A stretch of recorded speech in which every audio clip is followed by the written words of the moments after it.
Hello and welcome back to another video where I will be talking about quitting pornography. So last year, 2023, I had like this weird sort of thing go on quite a few times where I'd have a relapse and then I'd be like, okay, what's gone on?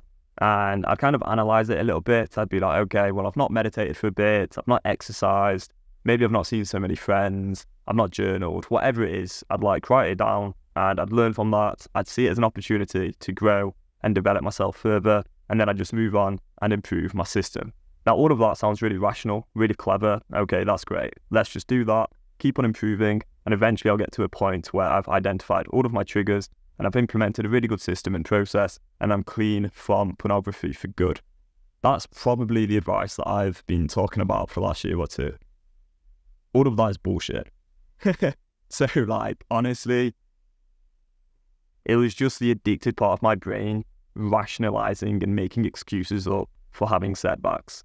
I would say, well, I've had that setback because I didn't do this, or maybe I spent too much time on Instagram.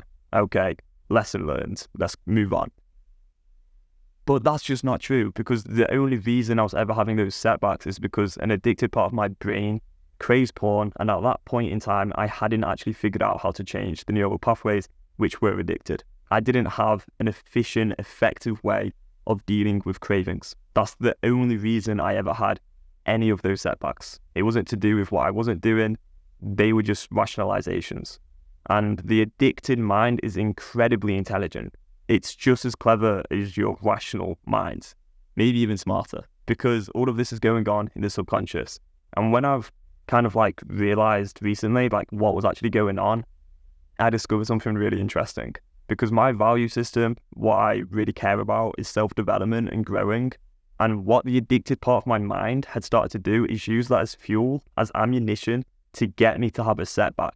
Because after each setback, I was learning or growing and figuring something out which would help me grow and develop.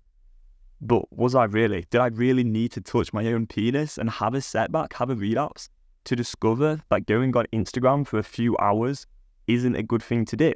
You know, I didn't need to actually have those relapses to discover that my process or my system for self-development wasn't working particularly well. I could have figured those things out without having the relapse. But the addicted part of my mind had taken over and started to frame these relapses as opportunities for growth and improvement. But that's not what they are.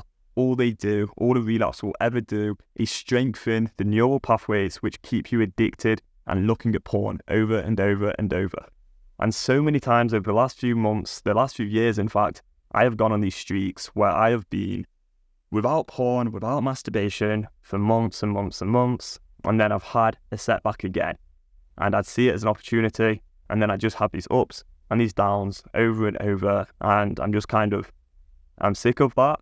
And I've realized through coaching from somebody called Mary Paulus, who I'm really, really excited to work with, that method that I was using in the past of like, just learning and growing and then having a setback and then learning and growing, it doesn't work. Like, it's not effective enough. It might get me to 5 or 6 months without porn, and for a lot of people, they may see that as great and brilliant, but you don't need to have a setback to discover that your habits aren't as good as they could be. That is literally just an excuse. It's just an excuse. And really, I think we should all be aiming like even higher than going like abstinent for a few months and then having a setback. I think it's absolutely possible for everybody to quit porn for good and like overcome this compulsive behavior for the rest of their lives. And that is my goal now. It's just to rewire the neural pathways, stop making up excuses, and just change like my brain for good.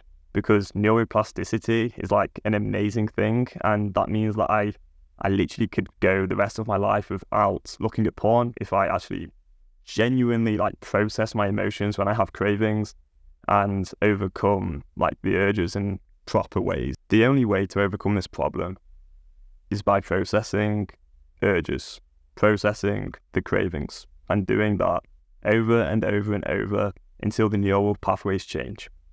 This is what I've had to learn the hard way. This is what I've learned recently from a woman called Mary Paulus, who has helped me an enormous amount.